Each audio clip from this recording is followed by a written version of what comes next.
Thank you, Richard. Trisha Gilson has been my fabulous tour guide, and Brooke and everyone else has been very helpful. I have to say that I'm not an expert. I'm here on a sort of expedition tour, excursion. I'm just starting to sort of scratch the surface, so please be nice with me if I say I don't get all my dates right. And let me rather, we talked about with Richard about to do a traditional sort of longer sort of bio, and I thought, well, why don't I explain why on earth I sort of decided that I'm interested in Columbus. And let me just do quickly then where I started. I started working on issues of the 20th century and how pedigreed architects sort of discovered builders and discovered buildings that weren't designed by architects and saw in those buildings value, primarily buildings from a pre-industrial world. And so the paradox there was just when architecture schools were actually beginning to come to in line, as they would say today. Architecture schools are recent like novelties of the 20th century. Trained architects suddenly discovered that there was a whole wealth of knowledge to be found in vernacular buildings, whether it's barns, in my case it was Italy, so hill towns, it was sort of a number of buildings that had, and objects that had escaped the attention. Unlike, everyone knew about Rome, Kelly, they had books and books for centuries, had written and drawn monuments of Rome, but it was the 20th century that actually discovered the ordinary things, ordinary buildings of the farmers. And that was my sort of first take. And just, it was architects like Sert saying, yes, this is what modern architecture looks like, but, the village fishermen of the Catalan villages got it all right, and they didn't even need to go to school to get it right. And this was, Raoul Haussmann, avant-garde photographer, going to Ibiza and saying, that's pretty modern, but I can do that too. Sert was doing that. So it was a kind of interesting dialogue. Corbusier discovering that, load-bearing sort of rubble would be just as interesting, and he designed this house for the patroness of the CM, the most famous sort of architectural congress for modern architecture, and he did it in rubble stone and flat roof. But it was not a conceit. It was, this is the Mediterranean, they don't have snow, and they don't need pitched roofs. So it was all about this idea of like, how do you learn from a tradition that was not a stylistic tradition? It was not, neo-Gothic, neo-Romanesque. It was about a sort of timeless tradition that was not sort of in a way bastardized by a kind of academic culture, or at least they perceived that. So it was a bit of a, and this is a famous one, Walter Gropius, that lands in New England, and he decides, though he cuts off the pitched roof, he does a wood building, to respond to the salt box typical of the Cape. Okay, that's my first phase of my life. Now, how do I get to Indiana? Well, by flukes and being an adoptive Texan for a while, I discovered Jane Blaffer Owen. And through my colleagues Ben Nicholson and others, I discovered what now I refer to as the avant-garde in the cornfields. How you could, in her case, Jane Blaffer Owen, sort of adoptive to Indiana by way of her husband, Robert Owen, who was the great-grandson of the great British socialist, Robert Owen. New Harmony was founded at the turn of the 19th century by the Harmonists that were emigres from Germany in search of their own utopia. And it was through the sort of illuminated patronage of Jane Blaffer Owen and the money of the Lilly Foundation, in this case the Athenaeum, that she was able to transform this amazing town into a site of modern architecture. This is, of course, the radical and amazing Johnson when he was at his best, the roofless church, sort of an ecumenical space that sought to undermine this sort of blatant kind of Christian symbolism with a sense of open roof, being a kind of place where religions of all the world could convene under the Indiana sky. If you haven't been to New Harmony, I'm not getting paid by their tourist agent, but it's well worth the trip. And we have the New Harmony Inn, which is an Indianapolis-based architect that designed it. So that's how I got to Columbus.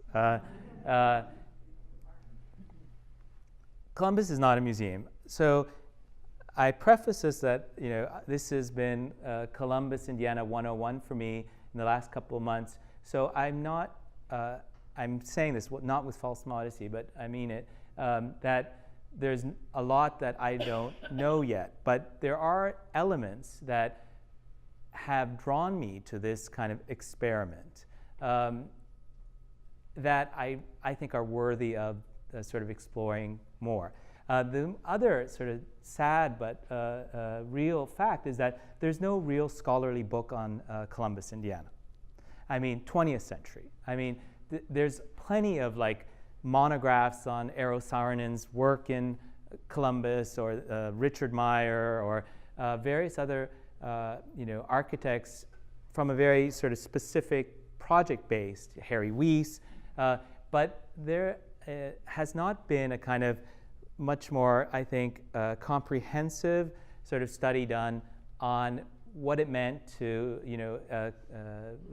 what this town means sort of in the context of America, but also in the context of 20th century modernity and modernism in this country and abroad. So, 1934, Philip Johnson, together with Alfred Barr, did the unthinkable. They decided that a ball bearing was worthy of being sort of shown to the world as art in the Museum of Modern Art.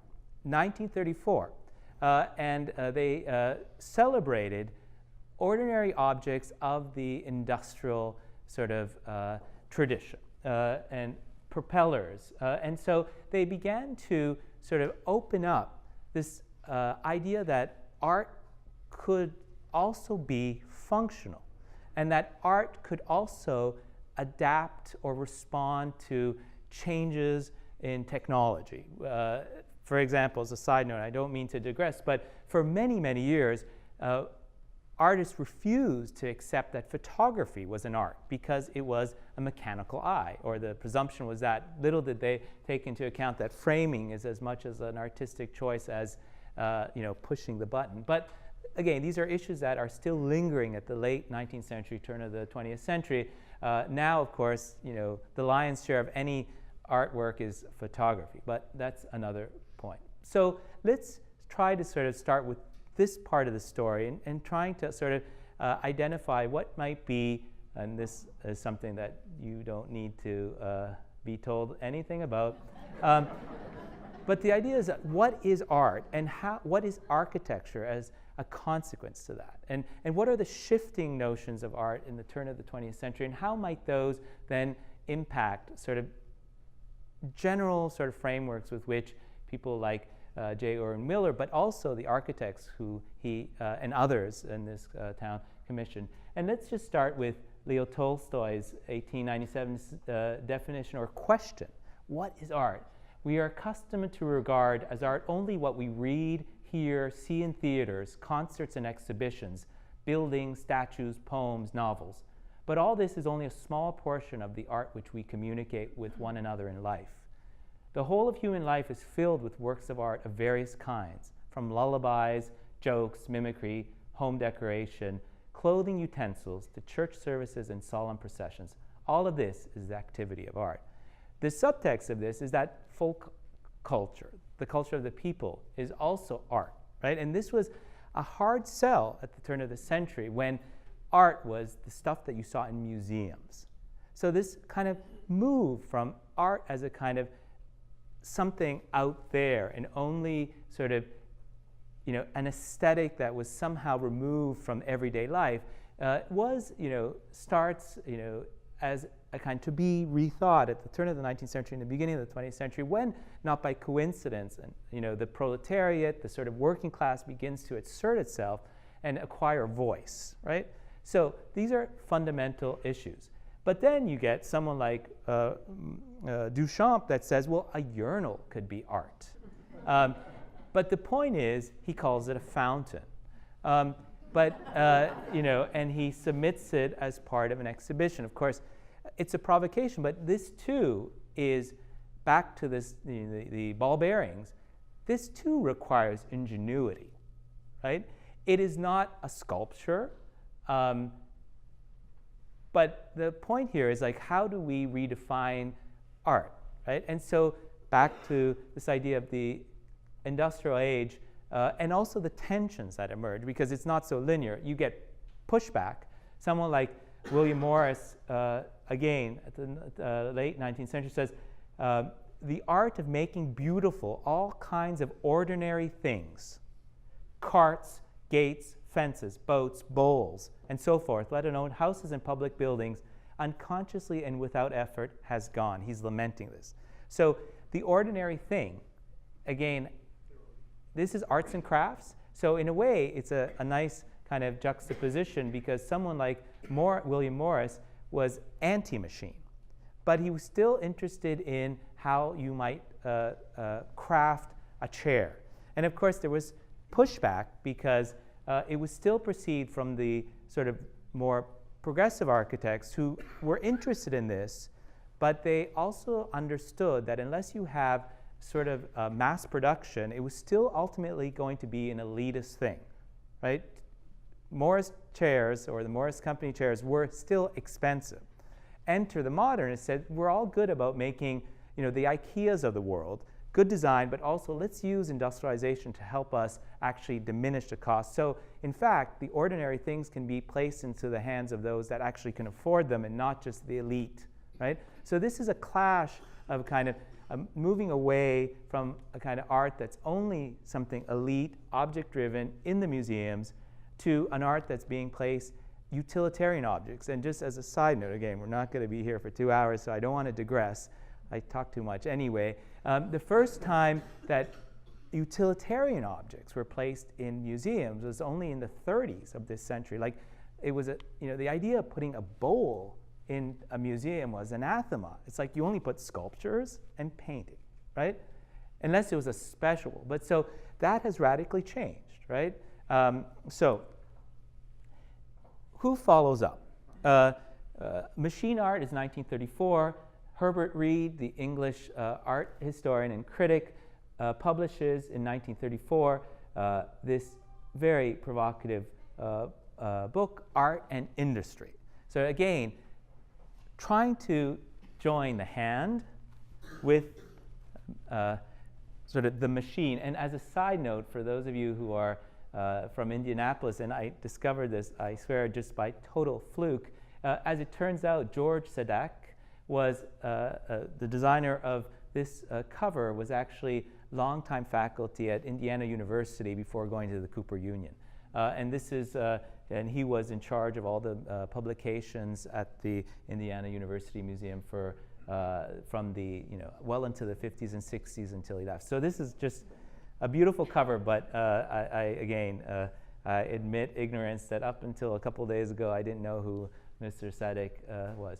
The importance of the book by Reed was that, again, and I'm not saying, you're going to see this is a long way to start on J. Irwin Miller, but I promise you, stay with me, and hopefully, the big picture is, how does architecture become part of an everyday environment? How could you take the kind of idea that architecture is only a monument and bring it into the kind of use banks, but fire stations, dwellings. I mean, all the types of buildings that have made in the last 50, 60 years this town very interesting, all are very standard types. You need banks, you need houses. They don't only have to be the Miller house, but you need multiple family houses. And again, so Reed's sort of polemic, or his use of the photomontage, was like trying to show, and this is Walter Gropius's Darmstadt in Germany. It was this idea, circuit boards equal houses. Of course, for some that is also problematic, because all the kind of individualism, the artistic, but they saw this kind of idea that architecture should also be engineering, that architecture was also about serving the masses. A little pushed too much, in my opinion, but nonetheless, it was part of a discussion that was going on in the 1930s. Enter the post-war years in America. We have Paul Rand here, the graphic designer of this cover, Modern Art in Your Life. And he says here, describing the MoMA exhibition of 1949, and this was third edition, he says, modern life in your life, on which this publication based, was designed to show that the appearance and shape of countless objects of our everyday environment, from modern painting and sculpture and the modern art, is an intrinsic part of modern living, right? So here, the temple of modern architecture was saying, well, this palette looks like a plate, the knife looks like a paintbrush, and the fork looks like, I think, another version of a paintbrush. But the point is here, through this wonderful image by Paul Rand, is that blurring this idea that art should be the sculpture in the museum, but then it can also be, it's not that it can't be that, but the very definition is expanded, right? And here you even have, I don't know if you can see that well, but even the cover of a roll of toilet paper, right, also becomes an opportunity to bring in beauty into your everyday life, right? Another sort of, I would say, sort of complementary aspect to the Art in Modern Life exhibition follows up with the founding by John Intenza in Los Angeles of the magazine Arts in Architecture. And it was this magazine that, through its case studies here, brought modern architecture to the masses, or at least they hoped. Little did they know that America would resist sort of modernism in the suburbs in terms of single-family dwelling, but they tried very hard to bring affordable modernist buildings, flat roofs, steel construction to the sort of larger population. And this, for example, is one of the first case study houses by Eero Saarinen and Charles Eames that was built. Again, this idea being you can have affordable design, you can have a dialogue between the allied arts and architecture, painting, industrial design, and part of a kind of overall environment that enhances daily life. Like that you can buy a chair, again, Eames chairs were supposed to be cheap. Now they're an arm and a leg. But the idea was that you could get affordable design that could enhance your life, but that could also sort of fit into a sort of context of informal elegance, right? Art is not a thing apart, an ornament added to life. It is the outward expression of man's struggle toward an ideal. This was George Booth, who was at the time president of the Cranbrook Academy, which, of course, is at the very center of much of what Eero Saarinen does, this idea of sort of, it sounds a little bit over dramatic, but what the Germans would say, Gesamtkunstwerk, that is the total work of art that comes out of the 19th century. But this idea that you had to design, your cutlery, your sort of your wallpaper, your rugs, your architecture, so that everything would be part of this process. And so it starts again in the late 19th century, early teens, 20s, and then again it resurfaces very powerfully through a modernist aesthetic in the work of sort of the Miller House here. And it's important to remember that Alexander, that is Alessandro, he has a way too Anglo name. He was a total Italian and with a heavy accent for anyone who heard him. He was a big collector of folk art, and of course anyone that knows the tradition of Italy knows that the folk art and folk architecture has an incredible range of diversity, as do the dialects, right? That's where vernacular comes from. Of course, it's borrowed from linguistics. Gilbert Scott in the late 19th century decided that he began to talk about vernacular architecture, but it had to do essentially with the idea of dialect. Like, what is a dialect? It's a local, regional language as opposed to the high language. We know, of course, Italian was considered sort of complicated here. It was actually considered vulgar in the sense that of the vulgus of the people, whereas Latin was a cultivated language. And so the dialects were also problematic because they were too local. Anyway, but the point is, Alexander Gerard assembled an amazing collection of folk art, and which is now, if you go to Santa Fe. But so even this awareness of the people, and this is a little bit too much maybe for tonight, but there's huge debates here. Of course, there was the academics that said folk art is not art because it doesn't have authorship, right? Huge debate in the 20s and 30s. And others were saying, well, what if it becomes a DNA of like artistic life without authorship? Is that such a problem? Kubler wrote a very polemical and wonderful book, The Shape of Time, where he argued that, which was, you might think, well, it's obvious. Well, who cares if you can't identify Mr. Smith did this and Mr. Or Mrs. Smith did that? But you know, academics get lost in a teapot at times, right? So the point is, there was a big debate of why is folk art better or less interesting than? Okay, so again, we're getting to Miller eventually, but what is the post-war equivalent to folk art? You know, the farmers begin to disappear. You know, the Monsantos of the world enter the world, but what is the equivalent? Popular art. You know, who are the people? It's the middle class. It's the Brillos. It's the Andy Warhols of the world. Popular music is no longer, you know, folk. It's like pop music, right? Truncated, right? So there's a kind of very interesting continuity, but it moves essentially from a kind of pre-industrial world to a world of commerce and stuff like that, where, you know, lollipops become objects of attraction, ham, etc. But the single most sort of, I would say, architecturally speaking, one of the greatest, you know, kind of promoters of a sort of sophisticated popular language, of course, is Robert Venturi and Denise Scott Brown, that took sort of ordinary objects of commercial vernacular and celebrated them, right? This, of course, is the unbuilt. Maybe I'm going to be very unpopular tonight if I say I think this would have been way better than what they sort of this very bombastic sort of. This is a beautiful entry where very playfully sort of does not want to be fancy.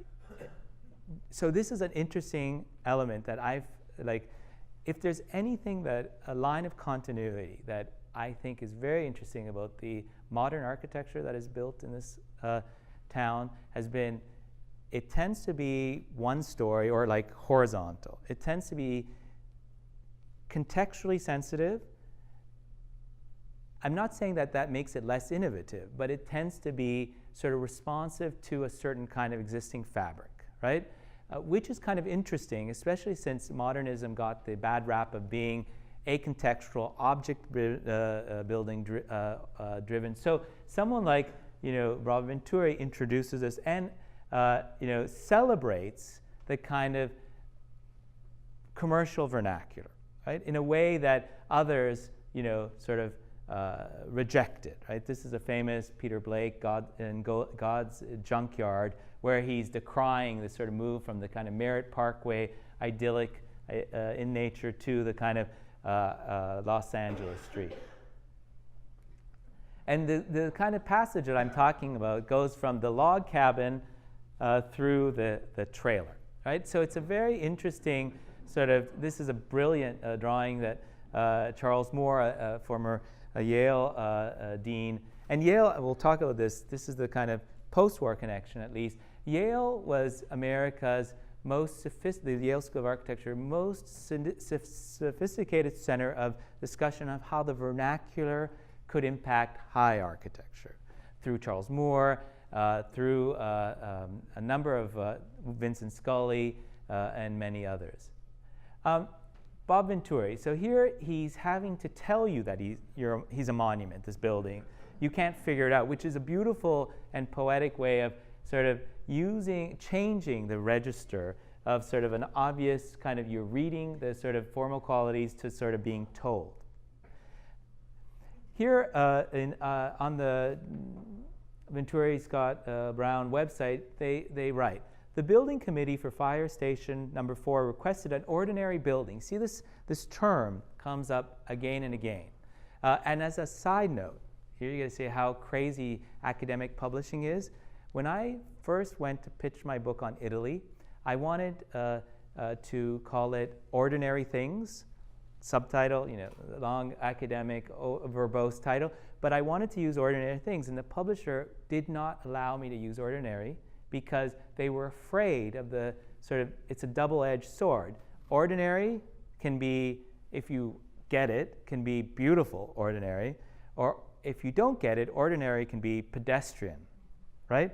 And so it's just this kind of, and that kind of difficult balance, and all about how you're able to make it work. And here it says, an ordinary building that was easy to maintain. By placing the required hose tower in the front and making it semicircular, it is absorbed in the facade, giving a monumentality to the otherwise small building and reflecting its civic importance.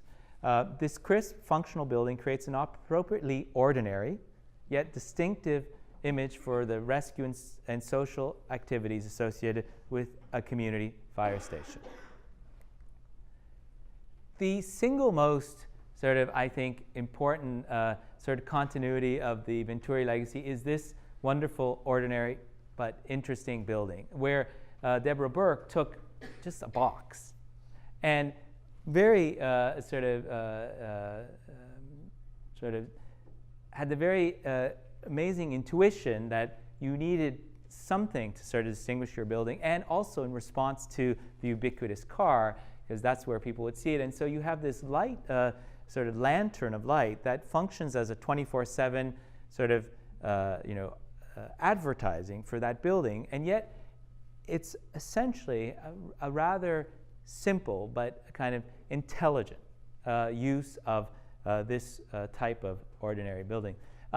Here, too, Deborah Burke, who is now going to be the new dean of Yale, takes for her Hope Library an attitude where it's more contextual than it is one-upsmanship, right? Where she continues the kind of one story, the awning, and she sort of introduces the kind of raised seam aluminum. It's not a building that wants to sort of necessarily scream out, look at me, but it's full of interesting and sophisticated sort of elements of dialogue.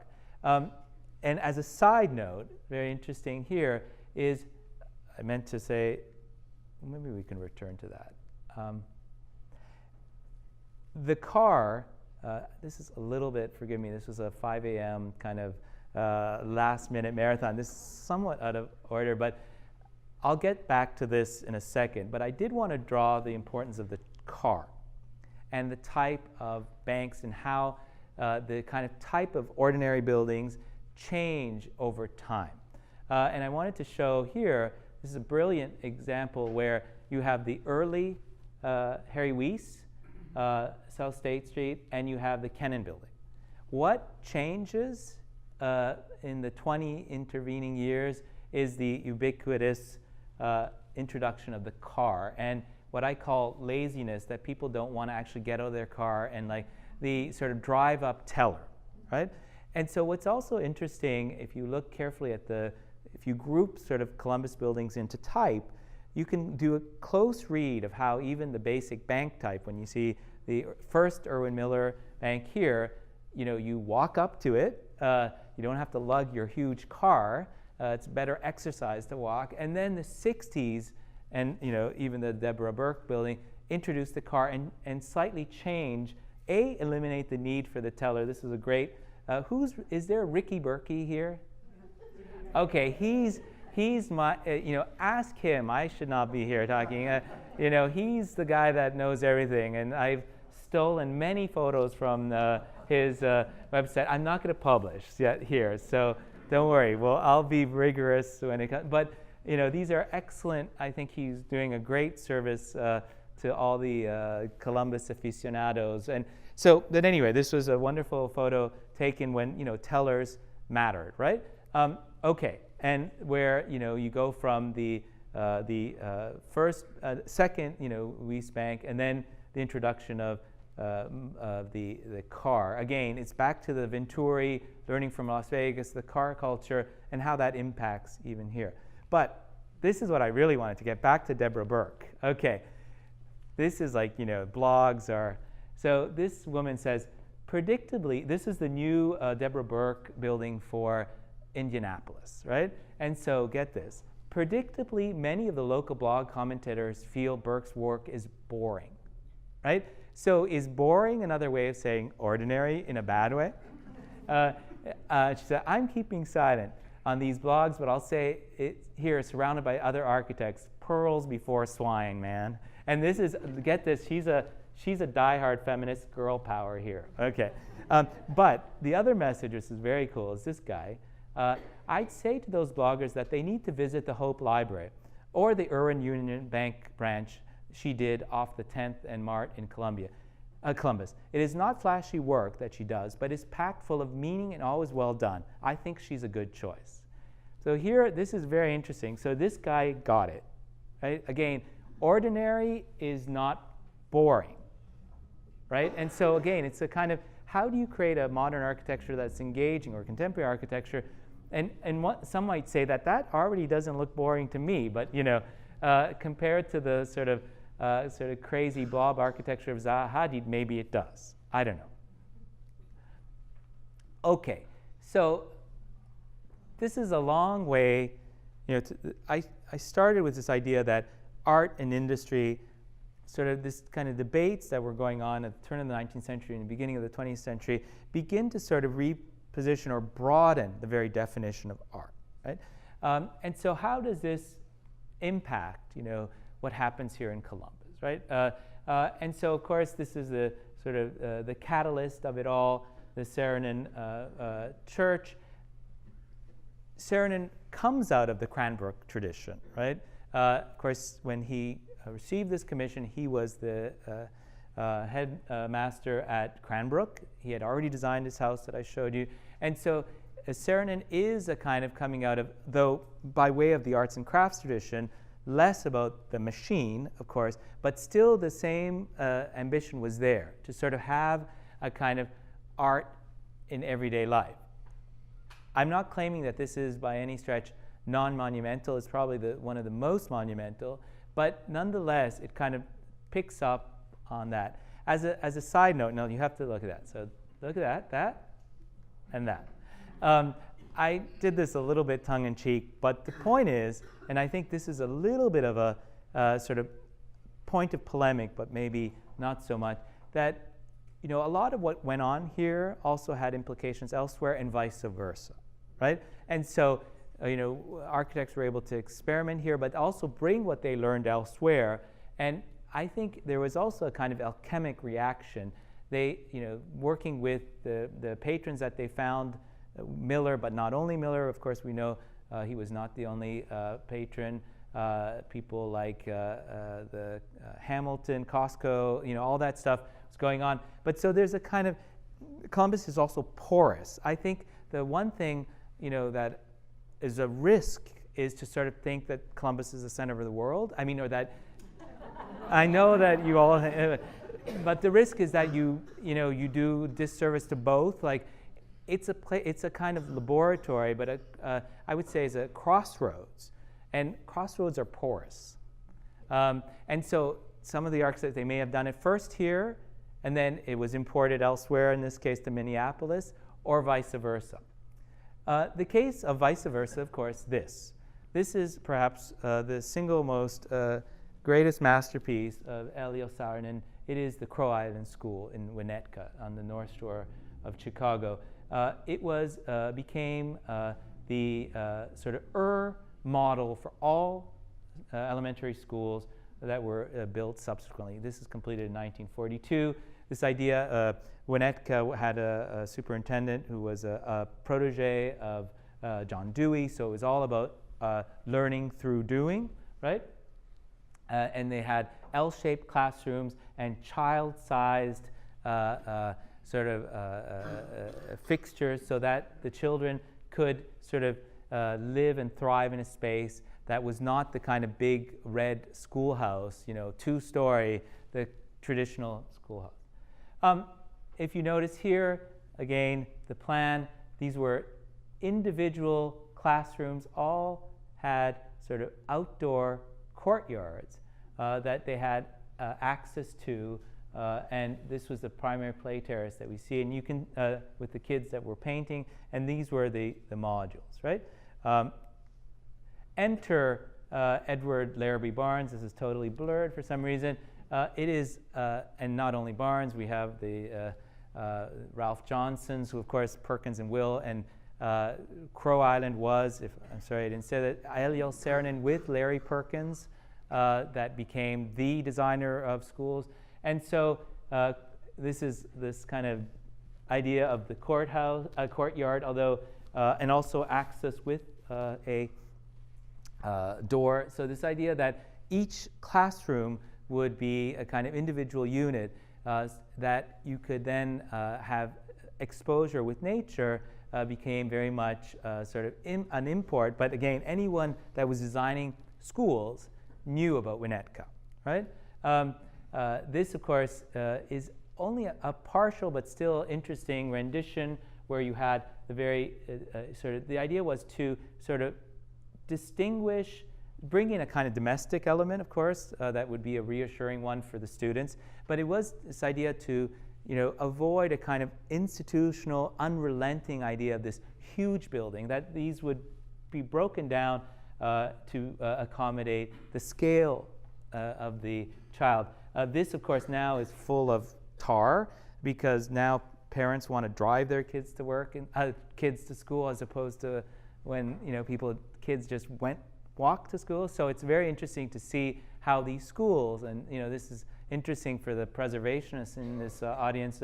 I mean, how very aggressive some of these sites have been transformed to update them to the needs of today. And of course, this is also in that kind of genre, the McDowell here. But the most beautiful thing here, of course, is Costantino Nivola's horses. And Nivola, of course, was the very interesting émigré Sardinian artist who, like Gerard, was very interested in folk art. All right? And just at the same time, these are, of course, the Richard School. Apparently, and Trish and I were there with the principal wanted to show us, they're in fiberglass, wanted to show us 2 examples that are left, but we were unable to trace them down. Of course, this is Nivola had, at the same time, this was completed in '65, Nivola used the stone versions to sort of create this beautiful playground in New York. So again, these are kind of overlaps. And so Nivola writes, the trouble with architecture today is that it lacks the vitalizing touch of the artist. Buildings are made with rulers, so naturally a building is a mechanical landscape, but it needn't be. For the touch of the painter or sculptor humanizes a building, the contribution that color and form can make in solving space problems has hardly been explored. So again, here, and this is Nivola's mural, of course. Nivola worked with Le Corbusier and many others, Breuer. So this was a moment when, again, architecture in life, so beauty doesn't have to be found only in a museum. Even kids can, in the projects, can have access to beauty, right? So there's a kind of subversive agenda to these artists and architects that were interested in breaking down the barriers, okay? Just as a side note, of course, this is Barnaby again, very same profile. This is Haystack Mountain. So they may have, architects copy all the time. The question is, do they improve what they found, or do they just, or they do bad copy? And so this is a kind of idea. This is the same, virtually the same section that the Richard School, but instead of cladding it in brick, it's clad in shingles. And a case, this idea of the ordinary as it sort of morphs into what Scully referred to as the shingle style today. This was late last night. Tricia was kindly, driving me around, the neighborhoods.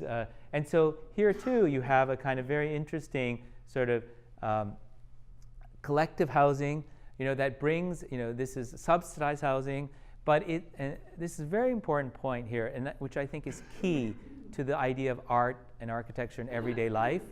Like, it could also serve as a catalyst in neighborhoods that are underserved. And this is one of the things that my most important learning curve while I've been here in the last couple of days is that what I realized is that I had been way too focused on downtown. It's easy to focus on downtown.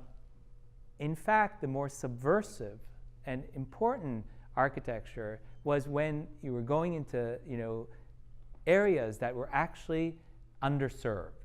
And we were joking with Tricia in the car. This looks like Meth Alley, where Pence Place is. And I say, but that's why maybe I can't say this race. But the point is that makes it even more important, and because it goes back to the original, and that's where I think that Miller and his closer milieu understood that architecture could serve as a kind of catalyst for improving neighborhoods, improving the overall, not just for the rich, but if you could sort of transform, introduce sort of, I would love to go live in there, frankly. It's like they were very interesting. This is Gauthamy Siegel. Anyway, so you get what I'm trying to say. And that's back to Columbus is not a museum. And these buildings were not all meant to be museum, objects. They were, and if you look at the kind of variety of the types, like, the school, the, housing, you can see that how so much of the Columbus architecture is not just, the Cummins headquarters, and this is one of my other favorites, and again, I'm using this example as showing that Columbus is part of a dialogue. Of course, this is the Francis Smith School by John Johansson, and which I think is an amazing sort of organic building. And then, the Mummers Theater, they were completed almost simultaneously, right? So you go from a school to a theater, right? And there's a real sense of kind of that Columbus facilitated a kind of experimentalism that could be used elsewhere, right? Okay, a sidebar. This might seem like a bit of a jump, but back to my idea of avant-garde in the cornfields. A lot of the whole modernist trope of to be modern, you needed to be in a metropolis, right? So there's a famous, Baudelaire, Charles Baudelaire speaks of the heroics of everyday life. This idea, Walter Benjamin talks about, the flaneur, the kind of intensity, the experience of being in a metropolis, right? So that was for many, many decades also very much part of this kind of standard narrative. To be modern, you had to be either in New York, Paris, Berlin, and so I, through my own sort of experience working on issues of the vernacular and then New Harmony, I have grown to question that model.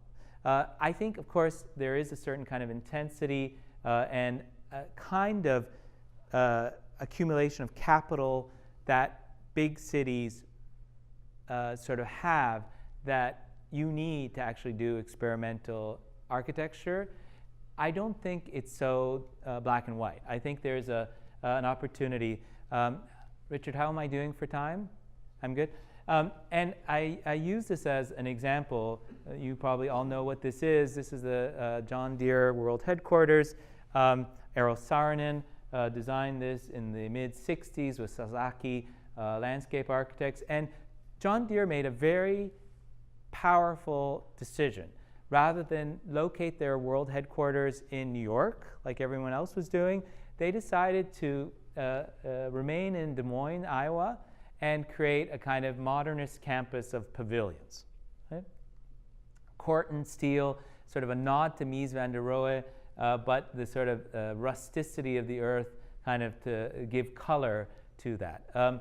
Our friend Alessandro Gerard did for them sort of this amazing mural timeline where he gathered all sort of memorabilia, sort of relics of the kind of John Deere legacy from the steel plow all the way through to sort of the green enamel paint that we have grown to identify Deere with. So here you have this kind of modernism that's full of a kind of nod to a kind of agrarian world, right?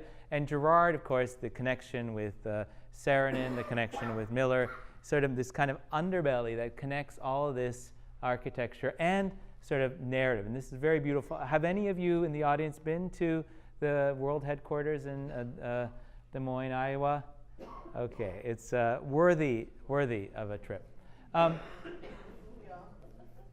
Other kind of attempts to sort of, and I think that are worthy of putting into context here, is the Olivetti example. Olivetti, of course, was the great sort of industrial designer company of Italy, and thanks to Adriano Olivetti, it was a kind of whole project where Adriano Olivetti engaged with architects, Italy's leading architects from the 30s well into the 70s and 80s.